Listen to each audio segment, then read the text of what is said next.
Tengo que ir grabando la clase.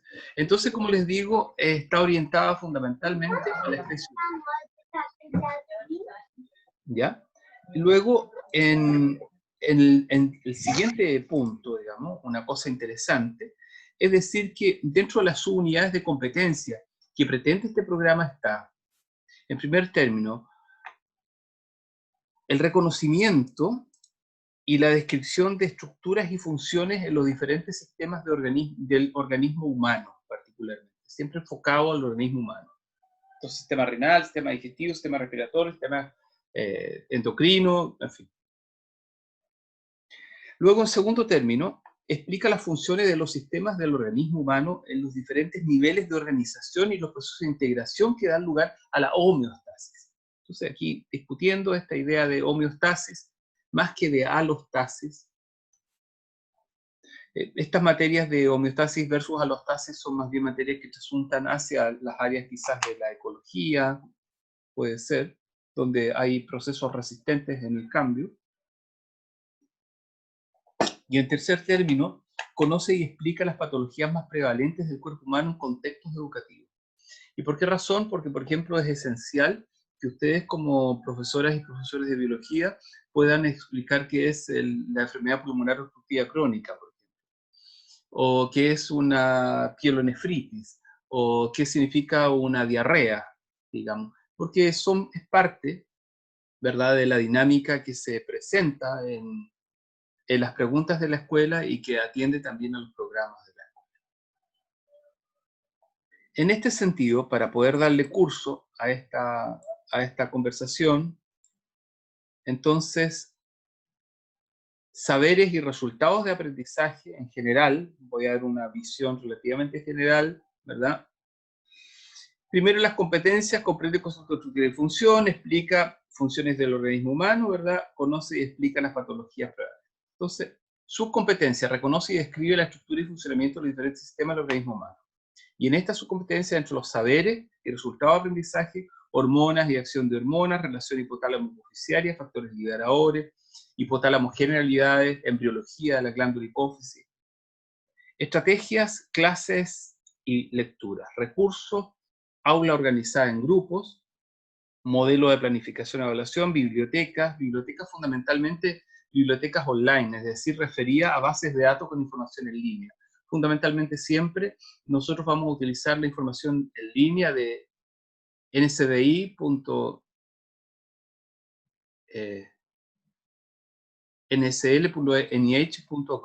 O sea, yo les voy a dar la dirección ahí anotada, una dirección donde ustedes pueden encontrar papers actualizados y serios. No tiene ninguna validez, estudiantes, ninguna validez que ustedes saquen información de un blog, del Juanito Pérez, que no sé qué, que no sé cuánto, porque la información tiene que estar siempre corroborada por expertos, y la única información corroborada por expertos está en revistas ICE. Ya está. Así que esa es la lógica que siempre vamos a utilizar nosotros. Luego hay algunos textos en general para la primera etapa, ¿verdad?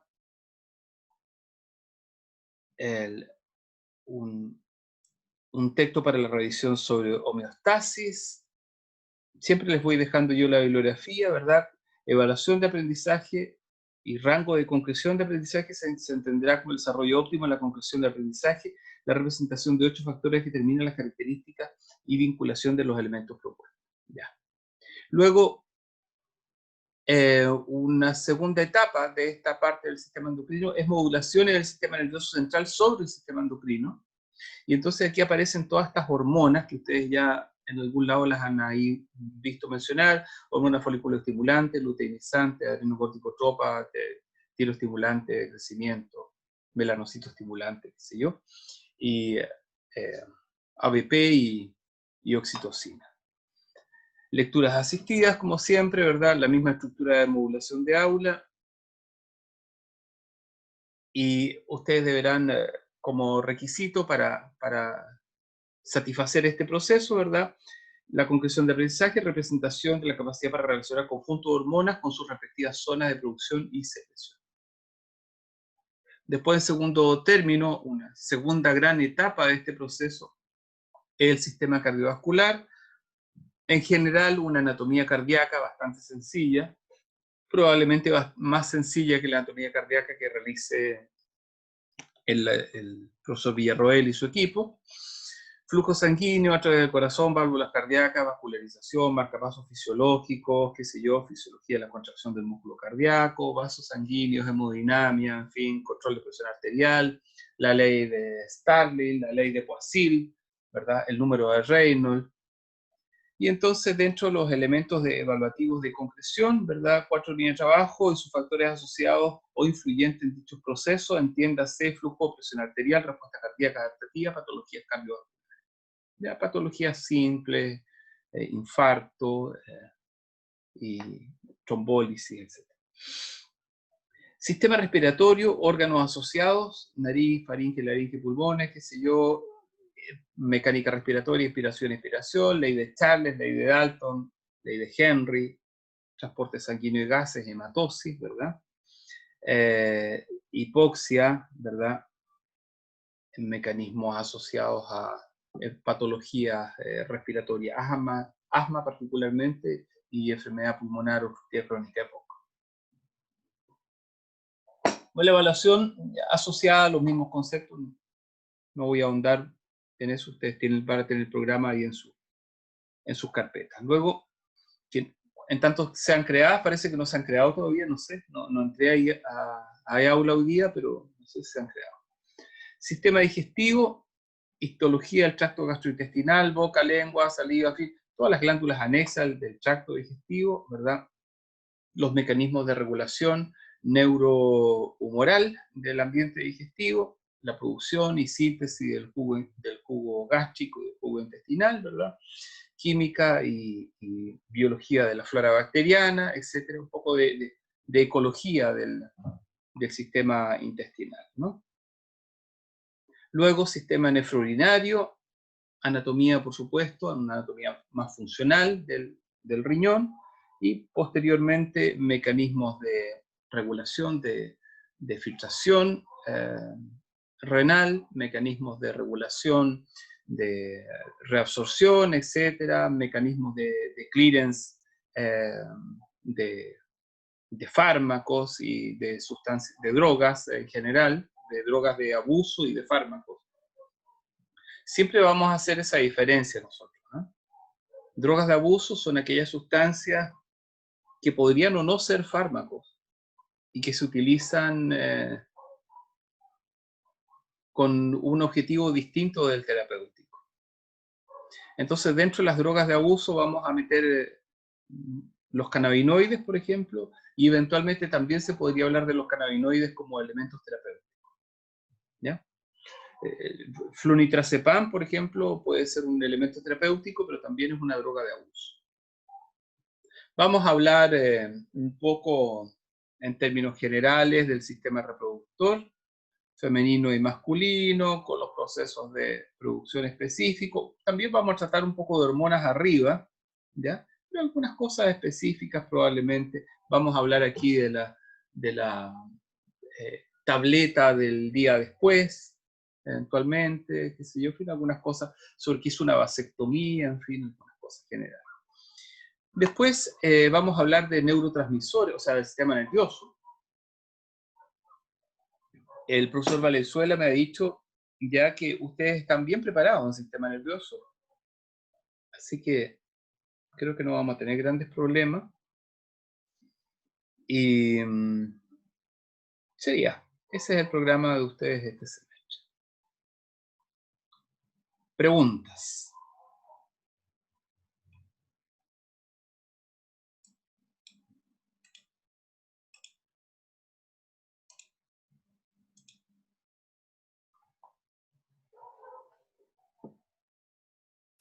¿No tienen preguntas? No, profe, yo no.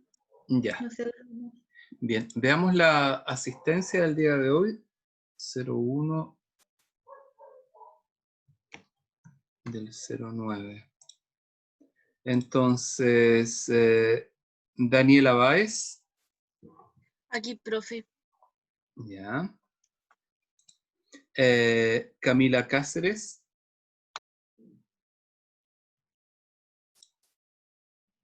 Miguel Galeas, Marcela Herrera, Barini Youssef, Presente, profe. bien. Aquí, profe. Uset, ¿verdad? Sí, usted. Ya, perfecto. Uset. Profe, y delante le respondió Marcela Herrera. No sé si... Sí, profe. Marcela Herrera. Sí me respondiste, no me di cuenta, hija. Ya. Ok. Alexis Jofré. Valentina Mánquez. Aquí, profe, Ya, presente. muy bien. Camila Muñoz. Aquí, profe. Muy bien. Yaderanca Olmedo.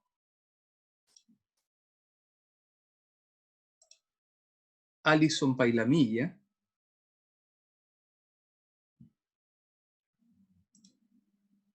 Camila Vera. Bien. Estudiantes, lo primero que me parece importante es que ustedes estén conscientes de que requieren el 75% de asistencia a clases para aprobar la asignatura. Y esto ya es necesario que ahora se vaya fijando porque ya hemos tenido un semestre completo de trabajo online, entonces a esta altura del partido ya podemos ir exigiendo, ¿ya?, la asistencia a clases. Lo segundo que me parece muy importante, estudiantes, es que participen en las clases en forma activa, que no sean seres pasivos, y siempre, al final de las clases, vamos a tener una ronda donde todo el mundo enciende sus cámaras y discutimos algún aspecto que puede no haber quedado claro de la clase completa. Ya está, esa va a ser la dinámica. Eventualmente, si es que hay gente que dice que no puede encender sus cámaras porque se le identifica internet y tal, bueno, en la última etapa quiero verles en verdad, ya está, y eso va a ser siempre al final de las clases, ¿ya? Siempre voy a Profesor, ir... Sí, perdón, Camila. Camila Vera escribió en el chat que parece que tiene malo el micrófono, por si no la puso presente. Camila Vera, déjame ver el chat, espérame, Ujú. de inmediato.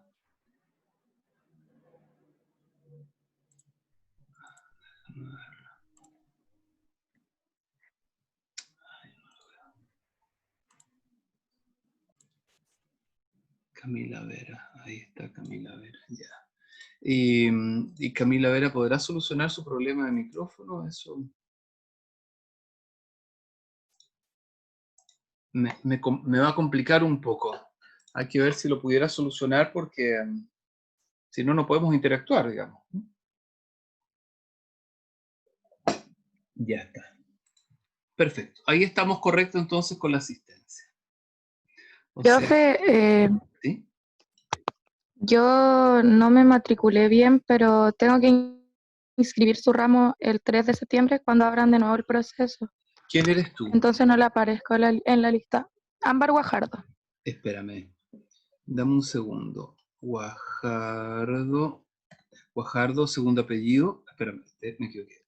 La B, con 2 B y acento en la E. Ya está. La B. Ámbar. Ámbar, ¿y tu apellido? O sea, ¿tienes segundo nombre, perdón? Millaray. Millaray. Perfecto. Dame tu carnet de identidad, por favor. 19 19 915 915, ¿ya? 273-4. 3-4. Perfecto. Muy bien.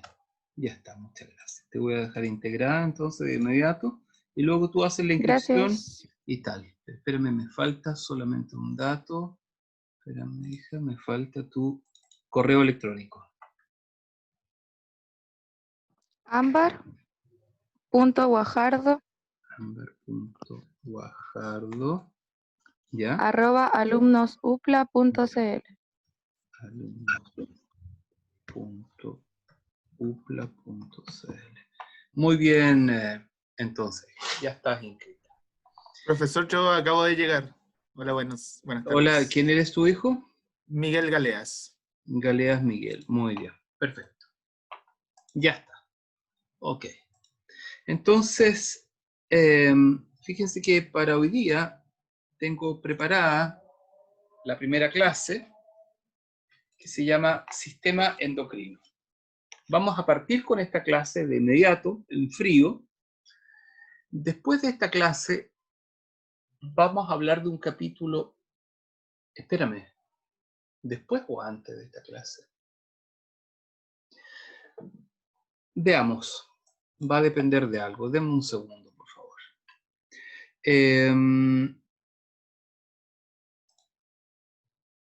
Estudiantes, díganme ustedes, por favor, ¿qué entienden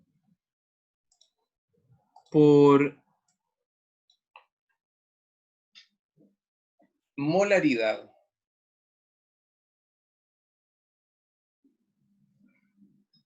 ¿Es un sistema de medida? Ya, Sistema de medida a nivel molecular. ¿cómo se calcula la molaridad? Quiero preparar una solución al 1 molar de cloruro de sodio. ¿Qué tengo que hacer? Eran los moles de soluto partido en, no me acuerdo bien. El volumen de la disolución. Ya, el volumen de la disolución. Entonces, cuéntenme cómo se prepara una solución de cloruro de sodio al 1 molar. Cuéntenme el procedimiento.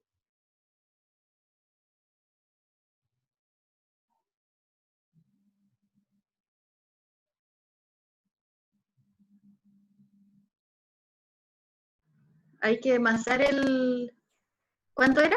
Cloruro de sodio Sí, pero ¿cuánto? ¿1? al 1 molar. Al 1 molar. Hay que amasar el cloruro de sodio ¿Cuánto y cloruro de sodio hay que amasar? en 1 molar. Ay, profe, no me acuerdo. No. ¿Pero qué debemos saber para amasar el cloruro de sodio? Los Si no moles importa del que, del no producto. importa que no me den los números. ¿Qué tenemos que saber? El peso molecular del cloro y el sodio. Ya, perfecto. Listo. Entonces, masamos el peso molecular de cloruro de sodio. ¿Qué hacemos después?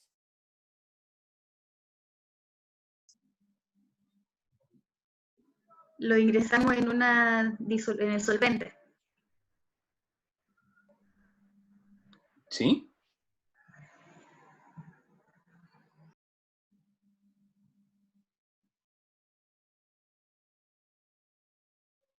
¿En un solvente? Dígame la receta. Es como esto, como preparar un queque y usted me va diciendo, tengo que agregar esto, en esto otro, qué sé yo. Entonces, yo tengo el cloruro de sodio en un pocillito, en una cosita de plástico ahí donde lo masé, ¿verdad? Saqué la balanza. ¿Y dónde lo agrego?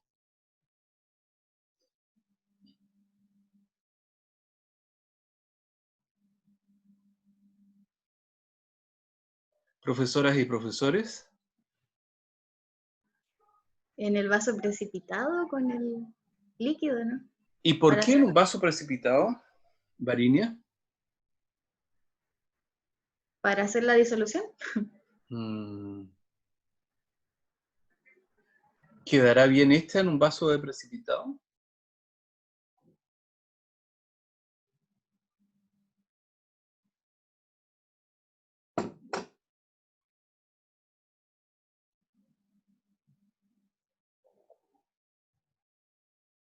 Daniela Báez.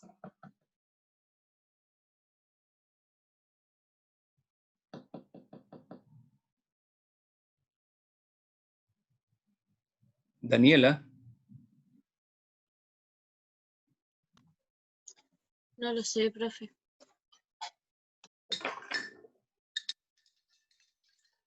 ¿Conocen estas macanitas, verdad? Sí. ¿Cómo se llama?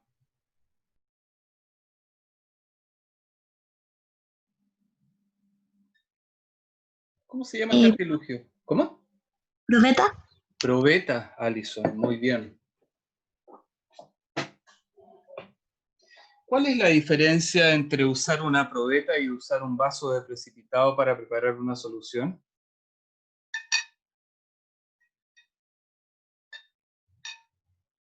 Era el grado de precisión, ¿o no? Ah, muy bien, Varinia. Entonces, ¿qué debemos utilizar para preparar una solución al 1 molar? Y era una wea muy al azar, así como que. Alison, La probeta. Perdón, pero. estamos oyéndote. Sé cuidadosa con eso porque he vivido muchas anécdotas en este tiempo. Entonces necesitamos una probeta, ¿verdad? Porque tiene mayor precisión, Varinia. Muy bien. Ya, entonces agregamos el cloruro de sodio aquí adentro. Supongamos que lo tenemos ahí. ¿Qué hacemos después?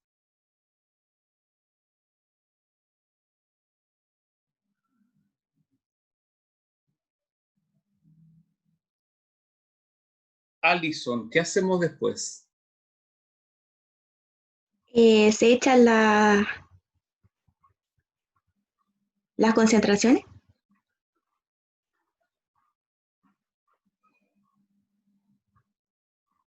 ¿Cuánto tuvieron química ustedes? En primero. En primero, ¿verdad? No lo tuvieron online, ¿no? No. Se agrega el agua precipitada, ¿no? O sea, el agua destilada. El agua destilada. Muy bien, Y ahí se Varinia. revuelve. ¿Cómo se hace? Se agrega el agua destilada. Ponte tú que quiero hacer una solución al 1 molar en una probeta de 250 ml. ¿Cuánto tengo que agregar de la cantidad de... ¿Cuánto tengo que masar?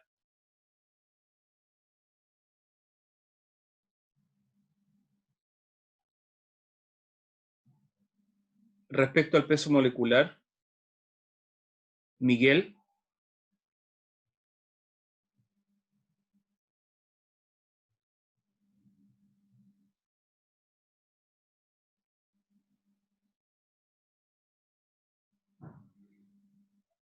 Miguel responda, hijo. No, no lo sé, profesor.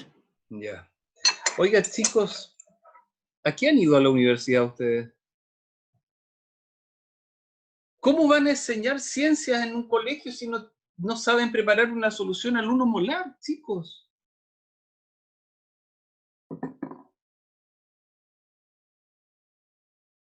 Varinia, piensa. Tengo una probeta de 250 ml y quiero preparar una solución al 1 molar. Quiero preparar 250 ml de una solución al 1 molar. ¿Cuánto del mol que he masado debo agregar aquí?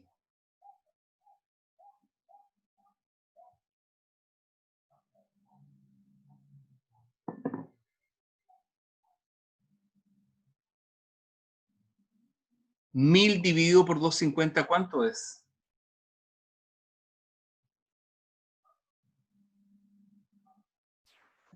4. 4. O sea, tengo que masar 1/4 del peso del mol. Y tengo que agregarlo aquí adentro. ¿Verdad? Y luego tengo que agregar el agua destilada. ¿Qué más hay que agregar aquí adentro al fondo, entre paréntesis, para poder hacer una solución en buenas condiciones? Ah, bueno, no, pero eso veámoslo después, perdón, no, veámoslo después, discúlpenme. No quiero enredarme en el paso. Entonces, agregamos el cuarto de mol, ¿verdad? Porque es de 250 ml y agregamos el agua. ¿Hasta dónde agregamos el agua? ¿La marca que dice 250? ¿Hasta el aforo? ¿Cómo? ¿Hasta completar, hasta llegar al aforo? ¿O no? No.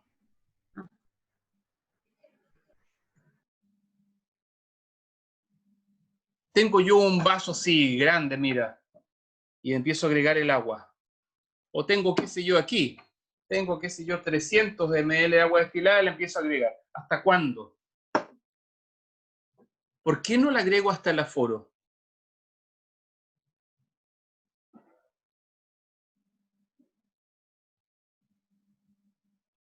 ¿Con qué debo terminar de aforar la probeta?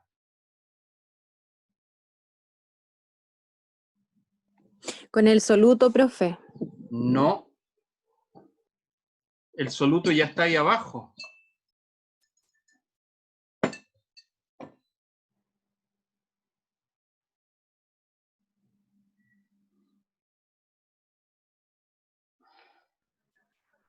No sé, con la pipeta, ¿Con qué? para no pasarse, ¿Con con la cuál? ¿Con pipeta.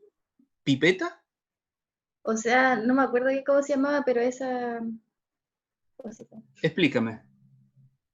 Que al fin no hay que llenarlo completamente para no sobrepasarse y no arruinar la disolución. Exacto. ¿Y entonces qué usamos al final? No me Describe acuerdo esa cómo. cosa que no sabes cómo es. Sí, era como una jeringuita, pero no era una jeringa. Pero no me acuerdo el nombre. Sí, era pipeta. ¿Será un frasquito de plástico que tiene una trompita? Sí, se aprieta. Sí, piseta. Ah, la piseta. Con una piseta se afora para no pasarse, ¿verdad? Perfecto. Con una piseta se afora. Perfecto. Y luego, ¿cómo se agita la solución?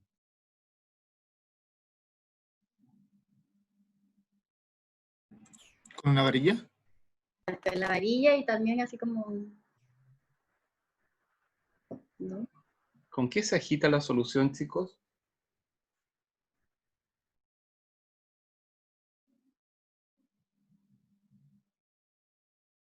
Con un rotador magnético, pescadito le llamamos en los laboratorios, que se mete al interior y se pone luego sobre un agitador magnético y esa cuestión gira ahí adentro hasta que la solución queda perfectamente homogénea. Eso nunca lo vi, profesor. Rotador magnético en la U. Bueno, así se prepara una solución, estudiantes. Porque no le vas a poner la manito a la cuestión y vas a hacer así para agitarlo. ¿Verdad? Ya. Mucho chiquillo por la máquina. Ya. Segunda pregunta. ¿Cuántos miligramos tiene un gramo?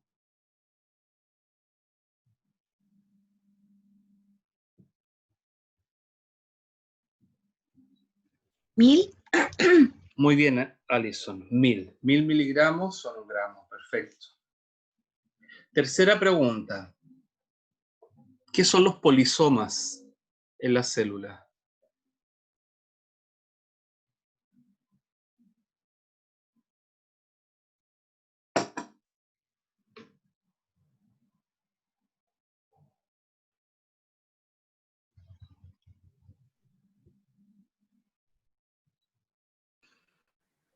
Es parte de del ARN, el cual sirve la traducción, ¿no?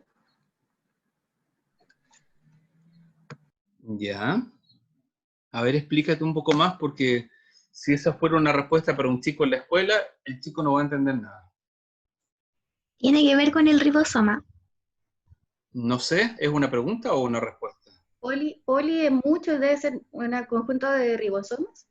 Es un conjunto de ribosomas, ¿verdad? Que participan en los procesos de traducción. Bien. ¿Cuál es la función de la RNA polimerasa DNA dirigida?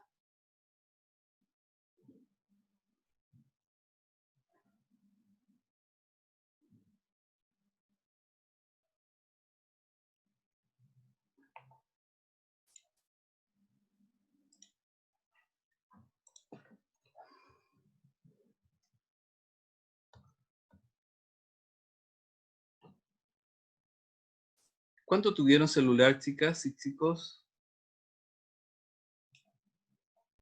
En primer año. En primer año también.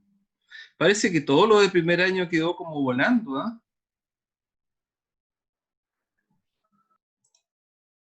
¿No encuentran ustedes?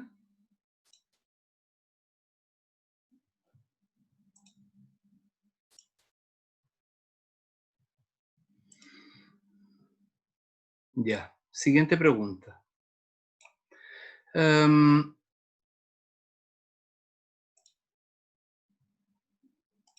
¿Qué se entiende por micela?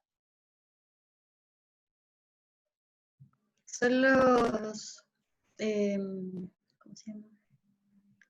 Los lípidos. Cuando se ingresan al agua, se forman micelas. Cuando ingresan al agua se forman micelas. Los lípidos, segura. Lo que pasa es que cuando ingresan al agua hace que las cabezas, los lípidos queden para afuera y las cadenas de carbono hacia adentro y forman unas pequeñas esferas. Pero perdona, los lípidos no tienen cabezas. O sea, los fosfolípidos. Ah, ya. Los fosfolípidos. Chicos, en ciencias el lenguaje es de una sola línea. Entonces, ¿quiénes quedan hacia afuera? Perdóname, Miguel, me perdí. La cabeza donde están ¿Y el por qué fósforo en sí, razón, ¿y por qué razón la cabeza de los fosfolípidos queda hacia afuera? por el agua. O sea, por las cargas, las diferentes cargas. Ya, ¿y cuál es la carga de la parte lipídica? ¿Positiva? Positiva. No, negativa. No tiene carga, Miguel. Quien tiene carga es el grupo fosfato. Fosfatidilcolina, fosfatidiletoanolamina, qué sé yo, etcétera. Ya. Siguiente pregunta. Voy a hacer un par de preguntas más. Esto es solamente, chicos, necesito hacer algún tipo de diagnóstico para saber por dónde vamos. ¿Cuánto mide un glóbulo rojo en diámetro?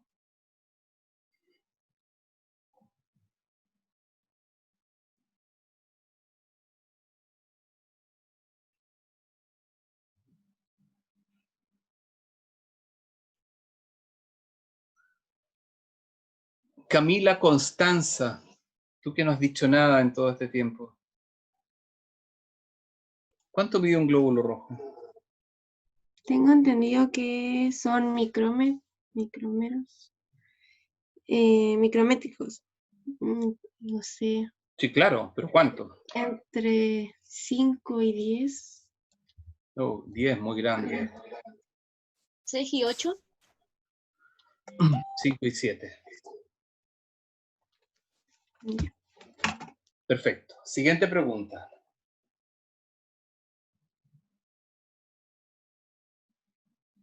No me voy a meter en vegetales con los fotosistemas porque en realidad no es algo que me interese a mí evaluar.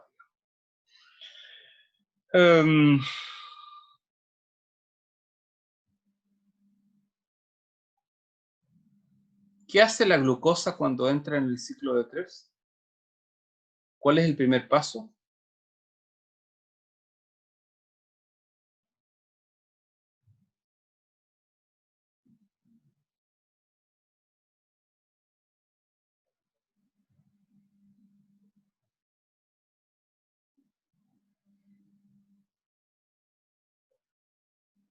Ya. Se forma ácido pirúvico. Siguiente pregunta. Y última.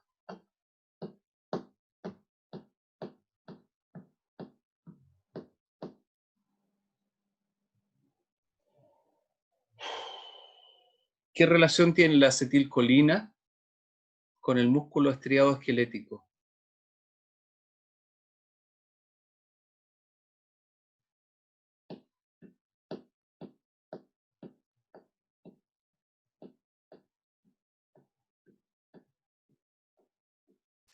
Profe, ¿la acetilcolina con qué?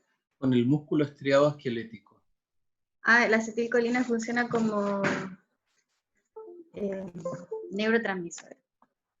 ¿Y qué hace en el músculo estriado esquelético? Lo, ¿Produce la contracción? ¿Cómo lo hace?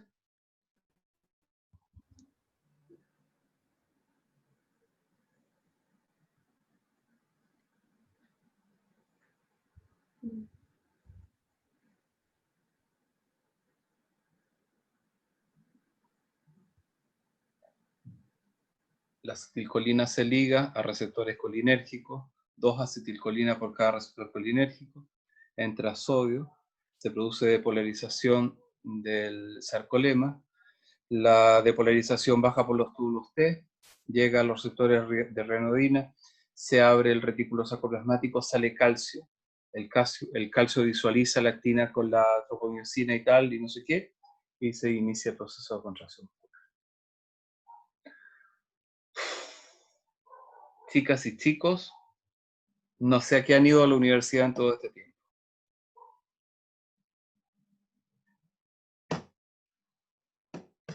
¿Por qué creen ustedes que pasa esto?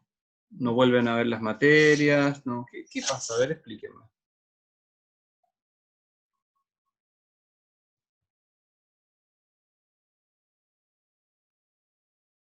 Yo creo que porque en vez de aprenderlo, lo memorizamos. Mm. Y eso está mal. Y eso está pésimo, porque nada puede entenderse de memoria en biología. Nada, nada, nada, absolutamente nada. Sí, por ahí vamos más o menos, Varinia, y espero que cuando ustedes lleguen a la escuela no repitan la misma historia y no le pidan a sus estudiantes que aprendan cuestiones de memoria. Entonces, antes de partir con la clase que tenía prevista, que era sistema endocrino, voy a partir con otra clase antes. Ay, no.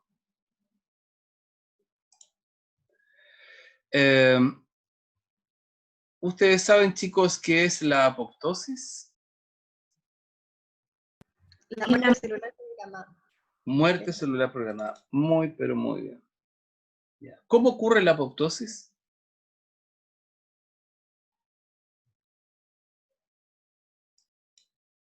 Ya, no se preocupen, vamos a ver esta clase rápida hoy día.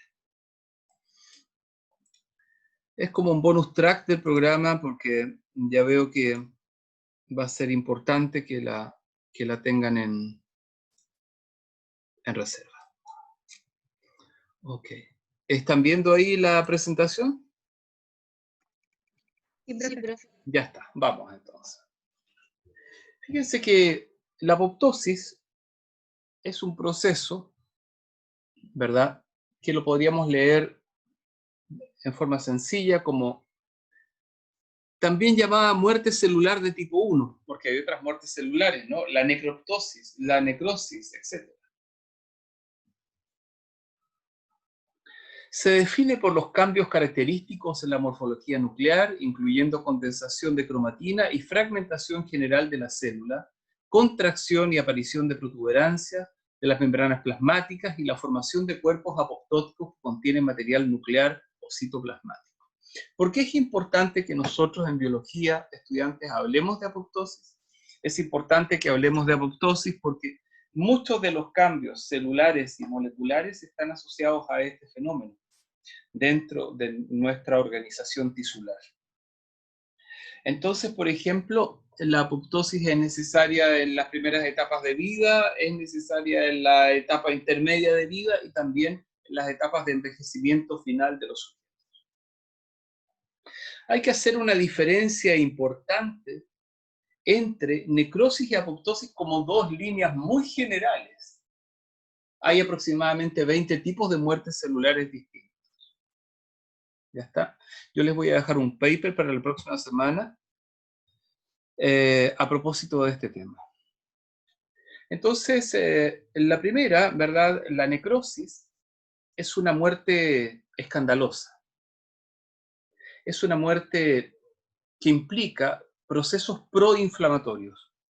Y cuando digo procesos proinflamatorios, estudiantes, me estoy refiriendo fundamentalmente a la liberación de sustancias escandalosas, a la producción de sustancias que son capaces de inducir grandes cambios en el vecindario celular.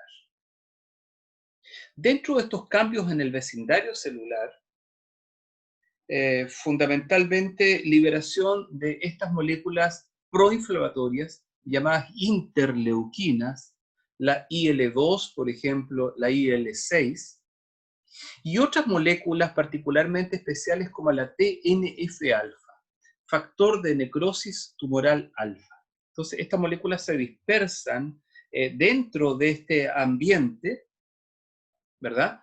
Y entonces empiezan a producir marcajes celulares en las células vecinas y a generar una cascada de cambios en el vecindario que induce necrosis y necroptosis en otras células vecinas.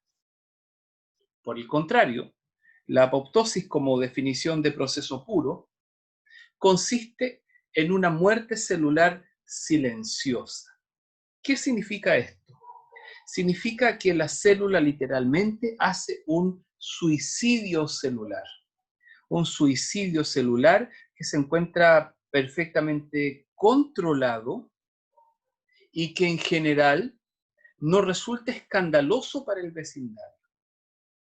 De modo que la célula apoptótica se distingue de la célula necrótica porque en la primera, como ustedes pueden ver, se produce una pérdida de continuidad de toda la estructura celular. En cambio, en la segunda se van produciendo unas estructuras que se han denominado cuerpos apoptóticos. Entonces aparece la célula en su límite externo, ¿verdad?, conteniendo estos cuerpos apoptóticos en su interior. En los humanos, todos los días, hay grandes cantidades de apoptosis celulares en distintas partes del cuerpo, incluyendo el tejido nervioso, por ejemplo. Pero como esta apoptosis es silenciosa, normalmente nadie se da cuenta, ni el propio sistema hace un gran escándalo por esta muerte. Básicamente, cuando ocurre la apoptosis, pasan dos procesos interesantes. Aquí está la célula nativa. La célula genera estos cuerpos apoptóticos, ¿verdad?, donde ocurre, lo primero que ocurre es condensación de la cromatina, fenómeno llamado pignosis, y en tercer término, ¿verdad?, ocurre una fragmentación completa del núcleo. Primero una condensación de la cromatina y luego una fragmentación del núcleo. Y esto se denomina cariorexis. Entonces, es clásico que en un proceso de apoptosis haya pignosis y cariorexis. Y esto normalmente se encuentra asociado a mecanismos muy complejos de señalización, donde aparecen finalmente células fagocíticas que son encargadas de tomar ciertas estructuras que empiezan a desprenderse, porque aquí se forman unas burbujas, ¿verdad? Y entonces empiezan a tomar estas burbujas y a digerirlas, porque ustedes saben que no es posible, por ejemplo, que ande por ahí en el medio extracelular una mitocondria en soledad, producto de una destrucción celular, porque las mitocondrias tienen vida propia y podrían ser un gran problema dentro del sistema biológico. Entonces tenemos la célula nativa, la célula inicia su proceso, ¿verdad?, de modificación del citoesqueleto citoplasmático, hay modificaciones de membrana, se forman estas burbujas y luego finalmente lo que denominamos cuerpos apoptóticos, ¿verdad? Y entonces estos cuerpos apoptóticos terminan siendo fagocitados por células específicas. Aquí tenemos una célula original, ¿verdad? Ahí tenemos una célula que ha empezado a producir burbujas. Y entonces aquí ya tenemos una célula que está en la etapa final de la apoptosis. Aquí tres conceptos generales que podríamos definir: apoptosis, autofagia y necrosis. La apoptosis es lo que acabamos de describir, un proceso silencioso, no inflamatorio en general, ¿verdad? Hay una deriva de apoptosis que tiene una línea proinflamatoria, pero es un caso muy específico. Y entonces finalmente, en general, se preservan las membranas, ¿verdad?, y se forman estos cuerpos apoptóticos que son finalmente digeridos por fagocitos. En cambio, en la autofagia ocurre un proceso distinto. Porque en la autofagia las células liberan las enzimas lisosomales al interior del citoplasma, produciendo una digestión sucesiva del sistema. Y en la necrosis, por el contrario, la célula comienza a romperse, pero a romperse sin ningún orden. Estos trozos no pueden llamarse cuerpos apoptóticos. Entonces hay una ruptura de la membrana y empieza literalmente a vaciarse la célula en el ambiente. Entonces, como se vacía la célula en el ambiente, hay una gran reactividad en la producción de interleuquinas. Hemos dicho fundamentalmente la interleuquina 2, la interleuquina 6, por ejemplo, entre otras. ¿Ya está? Entonces la célula sufre una desintegración. En la autofagia la célula sufre una digestión y en la apoptosis la célula sufre lo que podríamos llamar una necrosis secundaria, ¿verdad? Que forma cuerpos apoptóticos que son finalmente fagocitados por células específicas. Bueno, al fin y al cabo también estos restos son fagocitados, ¿no? O sea, hay alguien que se encarga en el sistema inmunitario de limpiar el ambiente donde estas células han sido destruidas por distintas razones. Aquí tenemos, ¿verdad?, una micrografía de una rama embrionaria, ¿verdad?, que va a formar un miembro en rata. Entonces, si ustedes se fijan, como todos los animales pasamos por esta idea de que la ontogenia recapitula la filogenia. ¿Conocen ese concepto? ¿Que la ontogenia recapitula la filogenia? Sí, profe. Ya, perfecto. Entonces, en este caso, por ejemplo, ¿verdad?, se forma primero una aleta como una aleta natatoria, y luego entonces estas membranas interdigitales tienen que desaparecer. Y para desaparecer entonces tienen que hacer un proceso de apoptosis, para que finalmente puedan aparecer realmente los dedos, ¿verdad? Perfecto. En algunos casos, por razones desconocidas, hay 2 o 3 síndromes que tienen ciertos marcajes genéticos específicos. Los niños pueden nacer con membranas interdigitales. Entonces, fíjense, aquí tenemos una diapositiva bastante explicativa, bastante interesante, que muestra la muerte celular comparando la necrosis y la apoptosis. Entonces, si ustedes se fijan, en la apoptosis hay un periodo de sensibilización para la molécula TNF-alfa. Entonces, el TNF-alfa, si una célula libera TNF-alfa, la otra célula puede recibir ese TNF-alfa, asociarse a un receptor, y ese receptor río abajo producir. ¿Conocen el concepto de río abajo? No, yo no. Ya, río abajo significa en el fondo que inician una vía transduccional. ¿Conocen ese concepto de vía transduccional? Sí. Ya.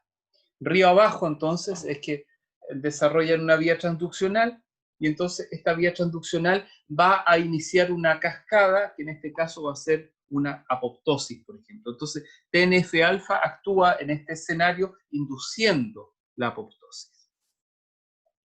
En cambio, en la necrosis, TNF-alfa está continuamente produciéndose.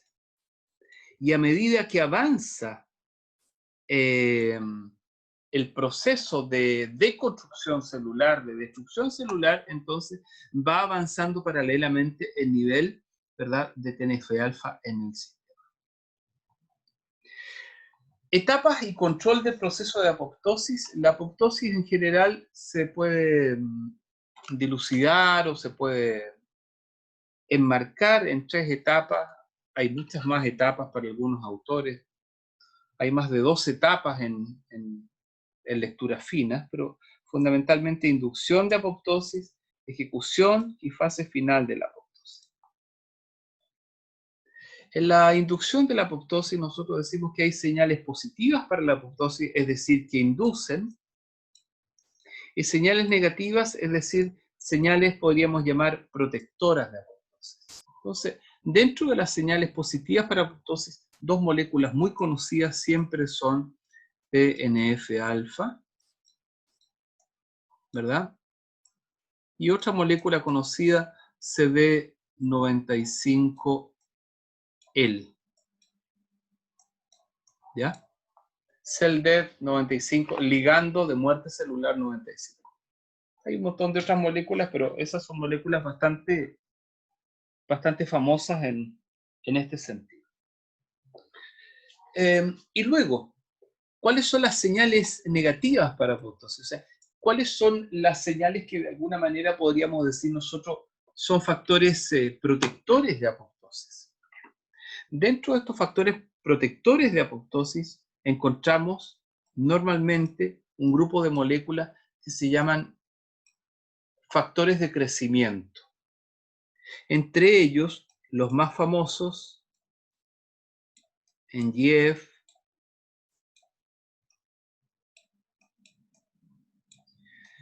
FGF Basic en general, hay otros más,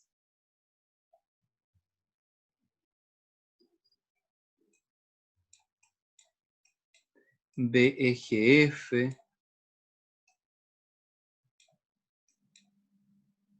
EGF,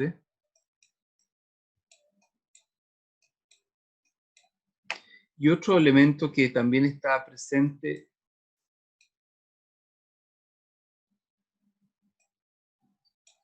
BDNF. ¿Ya? Entonces, factor de crecimiento neural, factor de crecimiento fibroelástico, factor de crecimiento vascular endotelial, factor de crecimiento epidermal y factor neurotrófico derivado del cerebro. Entonces, muchas de estas moléculas, como por ejemplo el NGF y el BDNF, ustedes pensarían que se encuentran solamente en el tejido nervioso, pero no, lo que pasa es que se han descubierto en tejido nervioso, pero después se ha visto a la larga que participan también en otras células. FGF, factor de crecimiento fibroelástico, BASIC, es una molécula, por ejemplo, muy importante en todos los procesos de diferenciación embrionaria. La embriogénesis no podría acontecer si no hubiese importantes concentraciones de FGF. BDNF, por ejemplo, es una molécula tremendamente importante en los procesos asociados, por ejemplo, a patologías como la depresión. Cuando se somete a un animal a estrés crónico, por ejemplo, el animal comienza a hacer procesos neurodegenerativos a nivel del sistema nervioso central. Y de estos procesos neurodegenerativos, fundamentalmente algunas regiones corticales y otras subcorticales se encuentran dañadas. Las regiones subcorticales que se encuentran dañadas fundamentalmente son el hipocampo. El circuito amigdaloide hipocampal es el más comprometido. Y por esa razón se entiende que pierdan un poco de memoria espacial. Y también a nivel cortical, en general, en regiones prefrontales.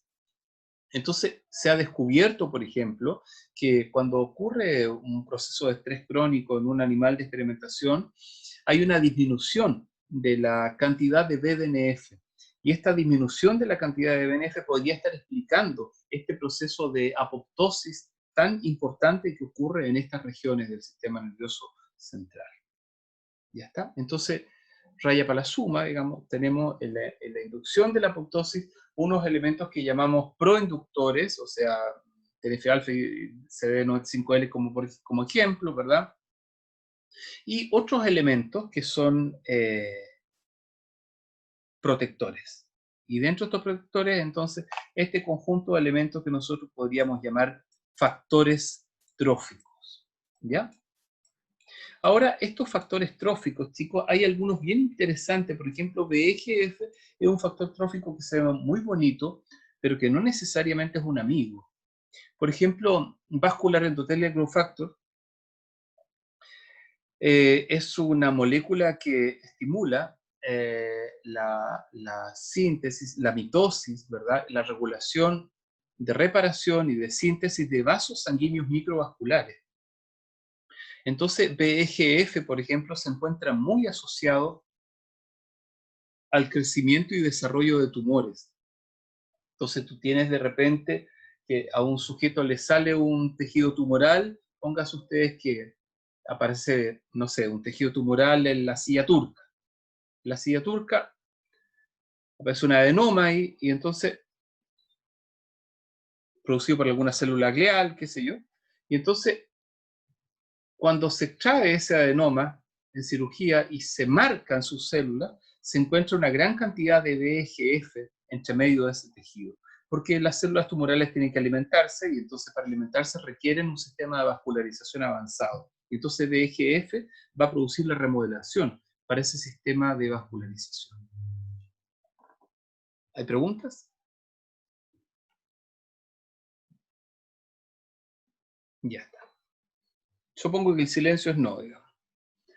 Entonces, en la ejecución del proceso apoptótico hay varias etapas, entonces, alteraciones en diversas que conducen a la muerte celular, disminución de la adhesión celular a otras células, a la matriz extracelular, contracción del citoplasma, condensación de la cromatina, fragmentación del DNA, disminución del volumen nuclear y desintegración, ruptura de mitocondrias y finalmente seiosis, este proceso como de colapso del sistema. Ya está. Ahí tenemos entonces la seiosis con este colapso, donde se producen estas burbujas, ¿verdad? Y esta es el clásico esquema entonces de una célula que está desarrollando apoptosis y donde comienzan a aparecer entonces estos cuerpos apoptóticos que contienen distintas cosas en el interior. Pueden contener un organelo, pueden contener citoesqueleto, en fin, etc.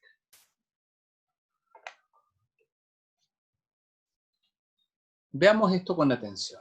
Profe, ¿Sí? al final en la apoptosis, toda la célula queda en cuerpos apoptóticos, no queda nada como libre. No queda nada como libre. Y todos estos Ah, cuerpos ya. apoptóticos son rápidamente fagocitados, en silencio. Sí, Perfecto. sí, ya, gracias. Bien. Fíjense que hay una molécula llamada camptotecina. Es una molécula muy interesante que se ha utilizado por años.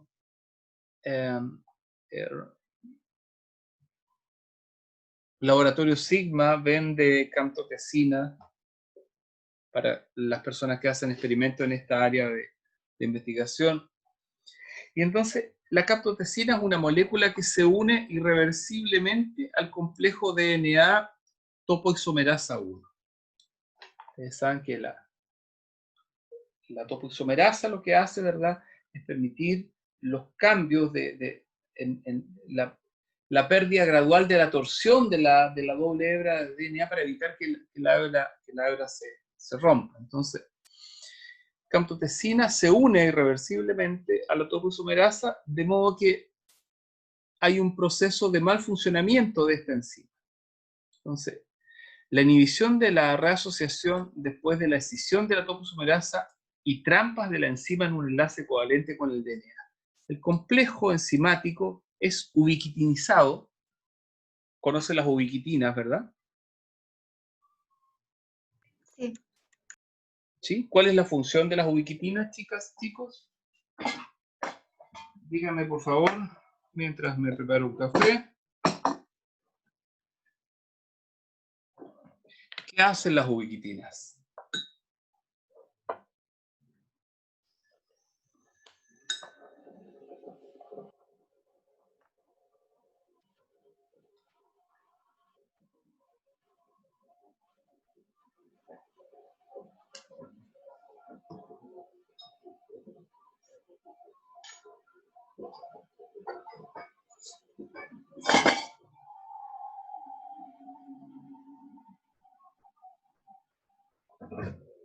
¿Y bien, estudiantes? ¿Cuál es la respuesta?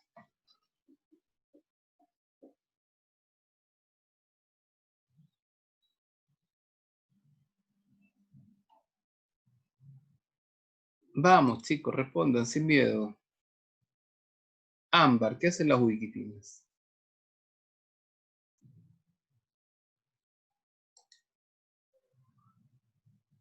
Profe, ¿cómo que no escuché la pregunta? Perdón.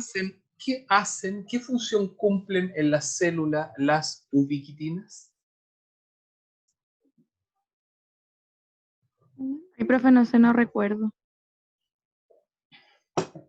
Las ubiquitinas son marcadores, ¿verdad? Son proteínas, marcadoras de otros complejos proteicos para permitir que chaperones protein, como la 1433, por ejemplo, puedan finalmente generar una disolución de estas moléculas.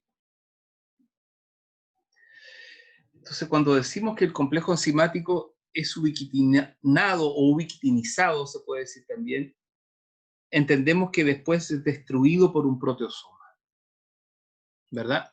Entonces se agota la topoisomerasa 1 y entonces se generan bloques que hacen que se vaya destruyendo el DNA de la célula. Entonces, fíjense, en esta diapositiva, ¿entienden ustedes lo que estoy mostrando en esta figura? Así, abuelo de pájaro, ¿qué representa esa imagen?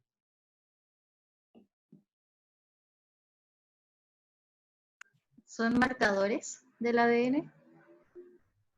¿Ya? ¿En qué está hecha esa imagen? ¿En qué sustancia? ¿Cómo se hizo esa foto?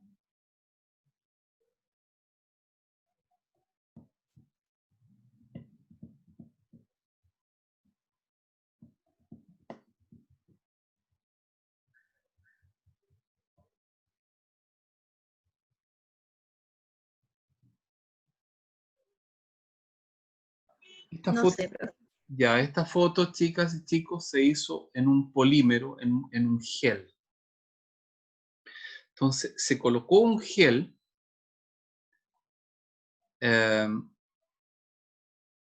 dentro de una caja, el gel gelificó, y cada porción de la caja tenía un pequeño bolsillo. Bolsillo se llama una piscinita, una cavidad, y ahí se agregó una microgota con una micropipeta, una microgota de una muestra de DNA. Y luego, aquí se puso carga negativa y aquí se puso carga positiva, y se hizo correr una corriente.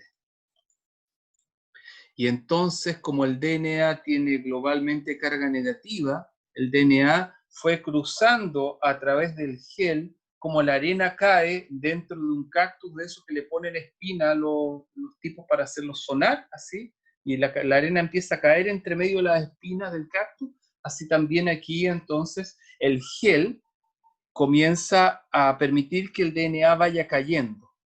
Entonces va cayendo de acuerdo a los pedazos, a los pesos moleculares de los trozos de DNA.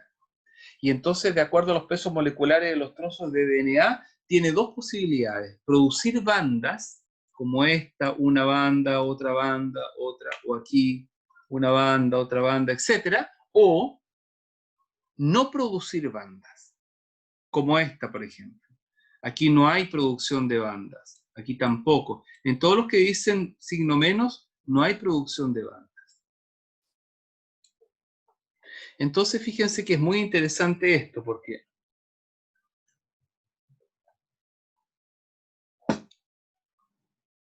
la camptotecina, ¿ya?, no produce bandas en el DNA, lo disuelve. Pero fíjense que ocurre algo muy interesante cuando hay apoptosis. O sea, perdón, al revés. La camptotecina induce bandas y lo disuelve en tramos. Y es muy importante cuando ocurre apoptosis, porque eso es lo que ocurre con la apoptosis. Con las células apoptóticas, al igual que con camptotecina, se producen bandas de DNA. Y este bandeo es específico para apoptosis. Entonces, si tú tienes, por ejemplo, una célula que fue destruida por necrosis, y tú tomas ese DNA de esa célula necrótica y la metes en un bandeo, vas a encontrar un bandeo de esta naturaleza. Un bandeo así continuo. Pero si tú tomas una célula que ha sido destruida por apoptosis, vas a encontrar un bandeo muy similar a la célula marcada con camptotecina, es decir, un bandeo de esta naturaleza. Entonces, de esa manera, en el análisis de laboratorio, podría uno darse cuenta si las células que están muriendo en tu tejido murieron por apoptosis o murieron por necrosis, por ejemplo. Profe, ¿esa técnica de la foto es por electroforesis o tiene otro nombre? Claro, exactamente. Ay.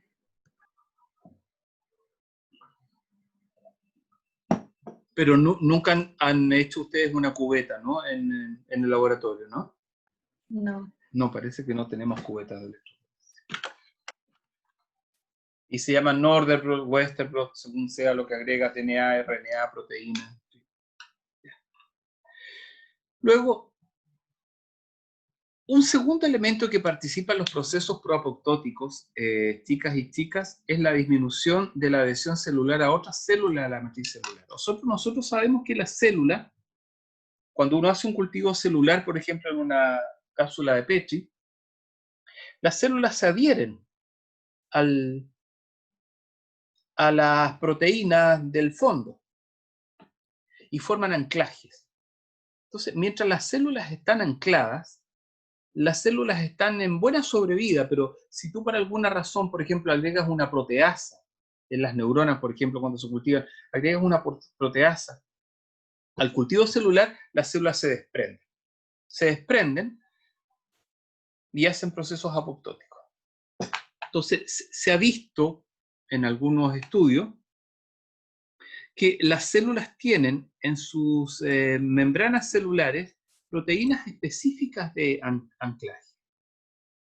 ¿Ya? Paxilinas, talinas, qué sé yo, integrina, en fin, una serie de macanas. Y estas proteínas están asociadas al citoesqueleto, a filamentos de actina. Y entonces generan señalización celular río abajo también de la célula, permitiendo la sobrevida celular. Pero si por alguna razón alguien las desprende, por ejemplo, mediante una proteasa, rompe este link, entonces la célula de inmediato ya no queda con esa forma de célula adherida, sino que tiene una forma globular, y esa forma globular hace que la célula entre en un proceso de señalización proapoptótica y pueda eventualmente hacer suicidio celular. Entonces es interesante esto, porque, por ejemplo, cuando hay una herida, ponte tú una magulladura, a un tipo le llega, no sé, un perdigón en la piel, que está de moda ahora a propósito de los procesos sociales. Entonces le llega un perdigón y queda ahí una herida y queda un moretón gigante.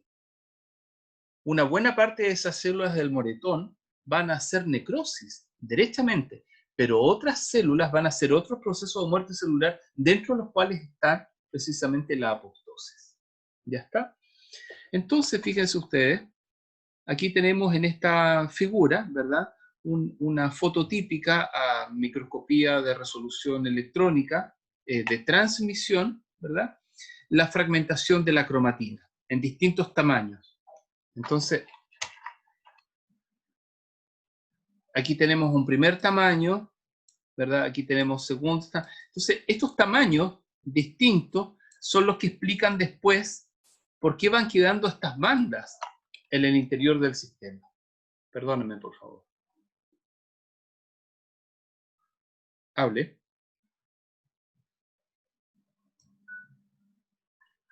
Bien, y entonces si ustedes se fijan, hay un gran tamaño, por ejemplo, etc.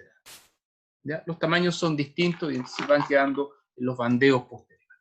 Bueno, y aquí tenemos el primer mapa, digamos, más o menos explicativo, didáctico, de una eventual apoptosis en una revista clásica ya antigüita del 2005 sobre apoptosis. Entonces, aquí vamos a ver dos vías de apoptosis. Una vía llamada vía intrínseca y una vía llamada vía extrínseca. La vía intrínseca, chicos, primero la vía extrínseca se llama así, extrínseca porque es una vía que proviene desde fuera. Entonces, en este caso, la molécula TNF-alfa se liga a un receptor de membrana, el receptor de membrana hace una transducción de la señal río abajo a unas moléculas que se llaman procaspasas. Las procaspasas son unas moléculas muy importantes que están dentro de la célula, siempre en forma de procaspasa. Entonces está la procaspasa 6, la procaspasa 1, la procaspasa 3, y estas moléculas como procaspasa no tienen ningún problema. El problema es cuando se transforman de procaspasa en caspasa. Y las moléculas llamadas caspasas lo que hacen es inducir procesos de disolución de proteínas y llevan finalmente a la muerte celular por apoptosis. Entonces, en este caso, la molécula de TNF-alfa envía una señal a la procaspasa 8 y la procaspasa 8 pierde esa guatita, ese pirulito que tiene ahí y se transforma en caspasa 8. Esta caspasa 8, en este caso, va a actuar sobre una molécula que se llama VID.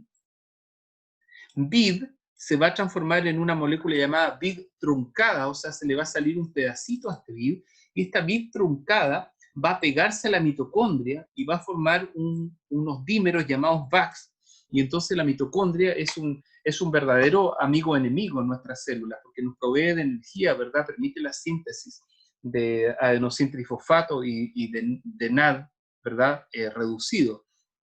Sin embargo, por otra parte, las mitocondrias en su interior contienen citocromo C. El citocromo C está dentro, ¿verdad?, de la escala de los procesos de la cadena respiratoria.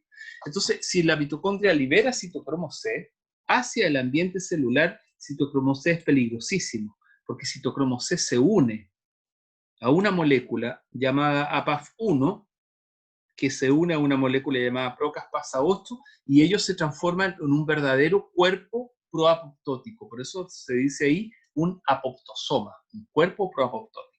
Y ese cuerpo proapoptótico toma una molécula llamada procaspasa 3, la divide y forma caspasa 3. Y esta caspasa 3 ahora va al DNA, se sitúa en el DNA y lo empieza a cortar en pedazos de números pares de base nitrogenada, ¿verdad? Y entonces fragmenta el DNA.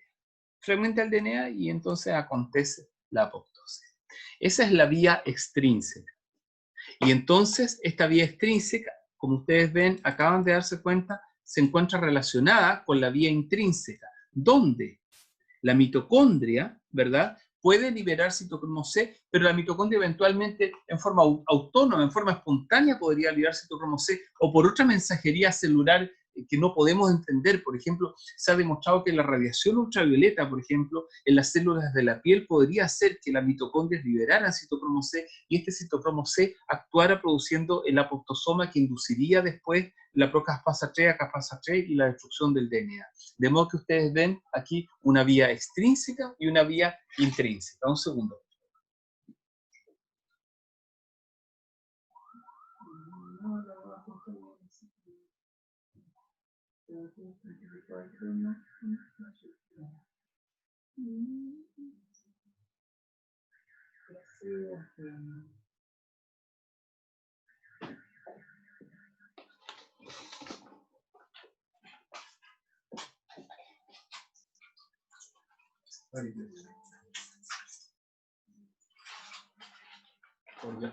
No problema. Ya está. Ok, voy a la siguiente.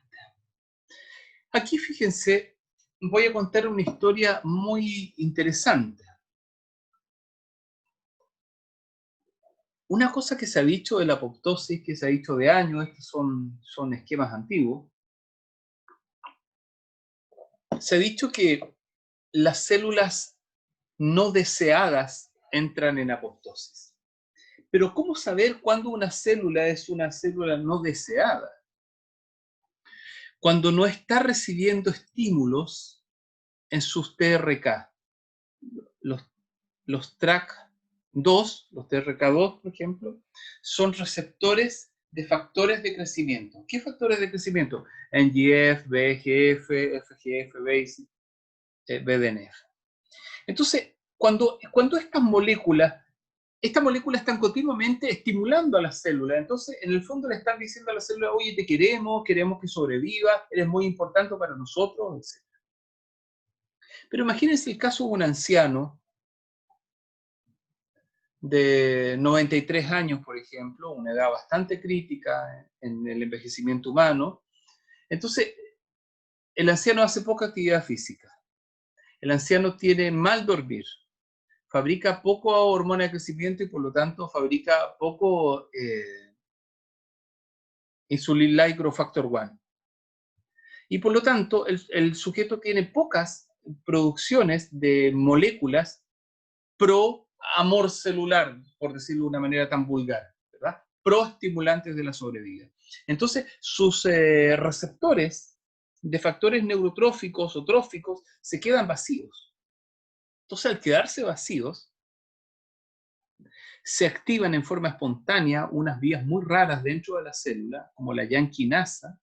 Entonces, la yanquinasa hace que se fosforile una proteína, la CYAM, por ejemplo, y esta proteína, fíjense, fosforilada, actúa como un verdadero factor de transcripción, que empieza, ¿verdad?, a leer genes para producir proteínas como la DP5, que son proteínas de muerte celular, que se transforman finalmente en proteínas tipo VAX, que liberan citocromo C, que fabrican apoptosomas. Entonces estos apoptosomas luego fabrican caspasas, y estas caspasas finalmente degradan el DNA, lo fragmentan e inducen muerte celular y finalmente la recuperación de los cuerpos apoptóticos por fagocitosis. Entonces es interesante saber que, por una parte, teníamos que puede una molécula marcar a la célula para iniciar un proceso apoptótico, pero una segunda forma es simplemente que no haya un factor de crecimiento asociado a la célula, y eso sea suficiente para que la célula entre en un proceso de apoptosis. Bueno, eso lo pueden leer ustedes. Entonces, ¿qué son las caspasas? Son una familia de proteínas, ¿verdad?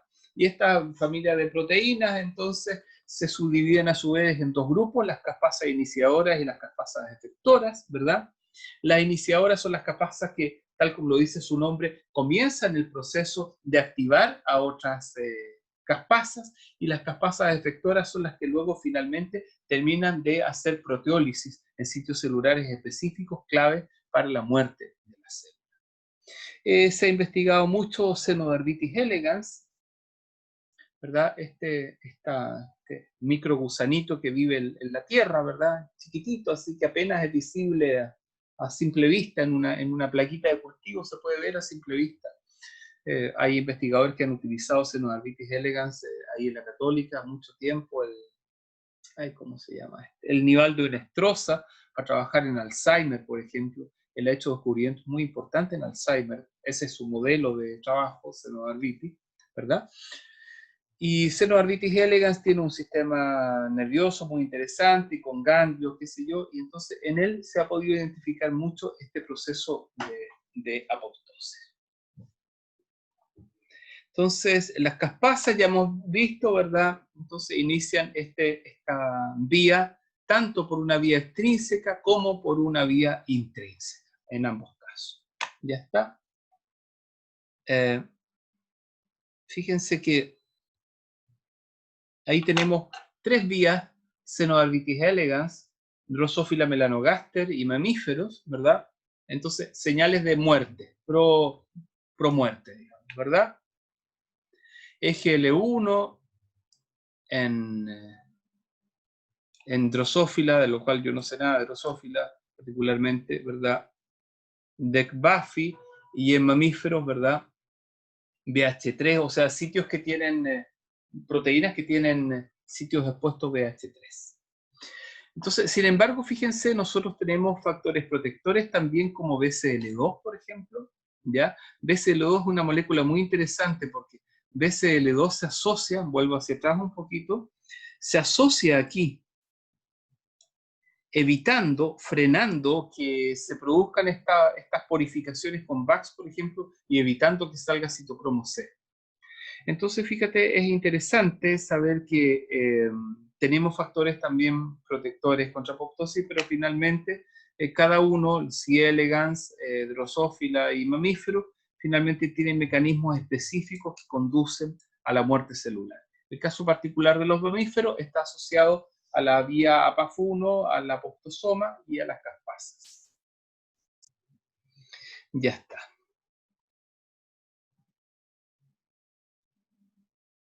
Es interesante decir que estas moléculas que se transforman finalmente en actividad de nucleasa, o sea, que cortan el DNA, rompen el DNA en múltiplos de fragmentos de 200 pares de base. Entonces, tiene fragmentos de 200, de 400, qué sé yo, 800, 1200, 2400. Entonces, por esa razón, después el gel va quedando en escalita, porque hay cierto orden, debido a que son múltiplos de pares de base, las formas del corte del DNA. Ya.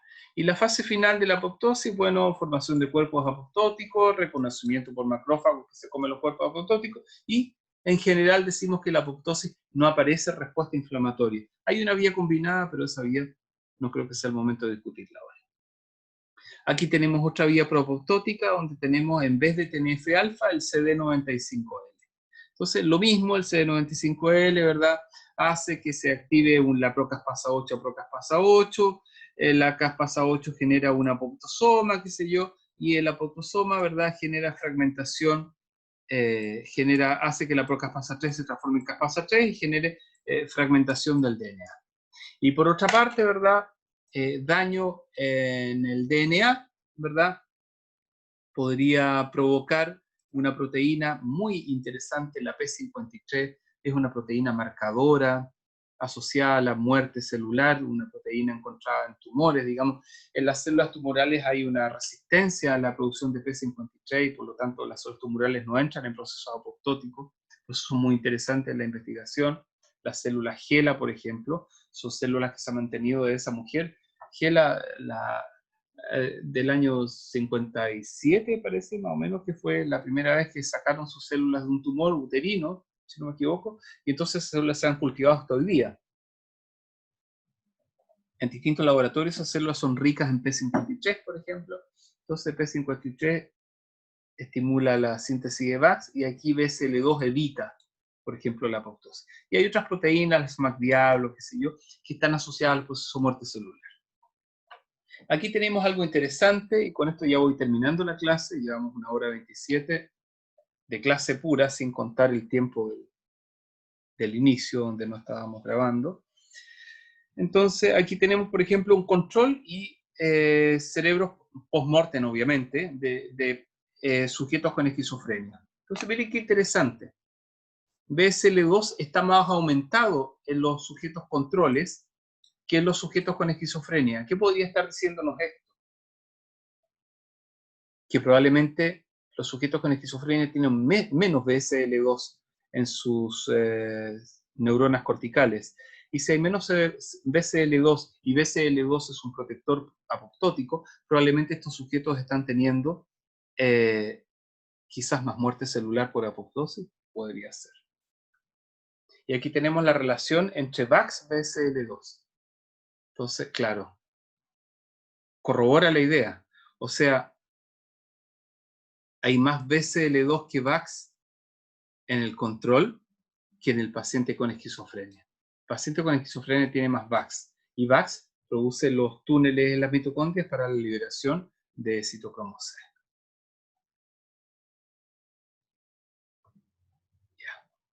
Otra cosa interesante, fíjate, que se podría decir es que eventualmente el glutamato es un neurotransmisor que cuando se encuentra, se libera en grandes concentraciones al espacio intercelular, produce inducción de apoptosis, ¿ya? Esto se llama neurotoxicidad glutamatérgica. Así que el glutamato es un neurotransmisor con el cual hay que andarse con cuidado. Cuando hay una crisis epileptógena, por ejemplo, nosotros entendemos que la crisis epileptógena es que muchas neuronas comienzan a sincronizar produciendo el típico trazo epileptógeno de onda lenta, una onda delta, lenta, porque hay una gran intensidad de muchas neuronas que están sincronizando en el proceso de disparo, liberando grandes cantidades de glutamato, por ejemplo, induciendo neurotoxicidad. Entonces, después de una crisis epileptógena, por ejemplo, hay efectivamente apoptosis celular. Gracias a Dios, nosotros fabricamos nuevas neuronas, ¿verdad?, todos los días, y estas nuevas neuronas pueden acomodarse, quizás algunas, y formar tejido cicatrizal biológicamente activo desde el punto de vista de la conducción nerviosa. Y, por último, ahí teníamos el retiro del factor neurotrófico, y por último tenemos la respuesta inversa, ¿verdad? Tenemos efectivamente los factores neurotróficos. En este caso, un factor neurotrófico, estos huevitos, digamos, ¿verdad?, que están ligados a TRAC-A. Entonces, cuando se ligan a TRAC-A, hay una vía, hay varias vías aquí expresadas en realidad, vías transduccionales de sobrevida. La primera vía expresada es la vía RAS, RAF, MEC, MAP kinasa, RSK-CREB. Entonces lo que hace esta vía es inducir CREB. ¿Y qué es CREB? CIMP Response Element Bundle. O sea, elemento ligante respondedor al AMP cíclico. Y este elemento ligante respondedor al AMP cíclico, ¿verdad?, actúa como factor de transcripción y permite finalmente la transcripción de genes propios de la supervivencia celular. Una segunda vía es la vía, ¿verdad?, GRB2, SOS, qué sé yo, que lo que hace en el fondo es inhibir o bloquear la acción de la conversión a caspasa 9 mediante una vía que funciona simultáneamente, que es la vía de fosfoinositol 3 quinasa, ¿verdad?, que actúa sobre una vía gigante llamada AKT. La vía AKT es una vía de sobrevida celular y, como ustedes pueden ver, es redundante, porque también induce CREB, ¿verdad?, y induce una proteína la inhibición de una proteína llamada Forget. Forget es una proteína capaz de producir CD95L. CD95L, ya vimos dos más atrás, ahí está CD95L, es una molécula proapoptótica. Entonces, en este caso, vuelvo, Forget, ¿verdad?, es fosforilada por una proteína chaperona, por la 1433, y entonces se altera, se bloquea la transcripción de CD95L y hay menos posibilidades de hacer apoptosis. Entonces tenemos la famosa vía AKT como una vía transduccional, ¿verdad?, que incluye las vías de las MAP quinasas como otra vía transduccional muy importantes y redundantes para la sobrevida celular. Raya para la suma, hay una serie de neuropatologías en las cuales se ha demostrado procesos proapoptóticos, ¿verdad? En Alzheimer, por ejemplo, la beta-amiloide, en la demencia frontotemporal, ¿verdad?, la proteína tau, en la enfermedad de Huntington, la huntingtina, ¿verdad?, y en la enfermedad de Parkinson, la alfa-sinucleína. Listo. Eso sería, chicos,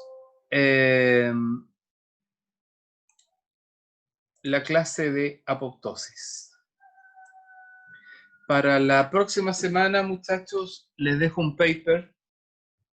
Como estamos en una situación bastante complicada para las evaluaciones y tal, no sé todavía cómo vamos a hacer la evaluación del paper.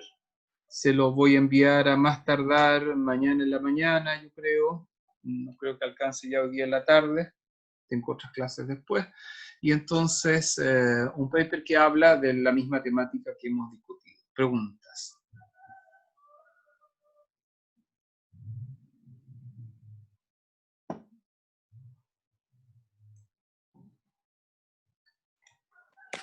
¿El paper lo va a mandar al correo, profe? Sí, se los voy a enviar al correo, exactamente. Porque por ahora parece que no Ya. tenemos aula todavía. Tengo la impresión de No, que... parece que no. No, claro.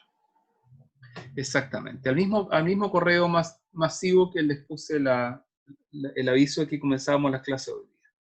¿Alguna otra pregunta, chicas y chicos? Profe, ¿me puede agregar a ese correo masivo, por favor? Por supuesto Para que me llegue. Por supuesto que sí, Ámbar, ahora te voy a agregar. ¿Algo más? ¿Las clases las va a compartir? O sea, Sí, ¿el PPT y la grabación? ¿O solo el en PPT general o voy a ninguna de las dos? compartir las clases grabadas, quizás más que los PPT. Las voy a subir probablemente a YouTube. Hay varios videos ahí repetidos de otros semestres, de otras carreras. Algunos se parecen mucho, un tema con otros, son prácticamente iguales, otros no. Y esta clase, por supuesto, la voy a subir, les voy a enviar el link al correo también. Ya, gracias, profe. Eso. ¿Qué más? El tema de las fechas de evaluación, las vamos a ver después, pero particularmente Valenzuela. Voy a dejar de grabar, espérenme un segundo más, detener grabación.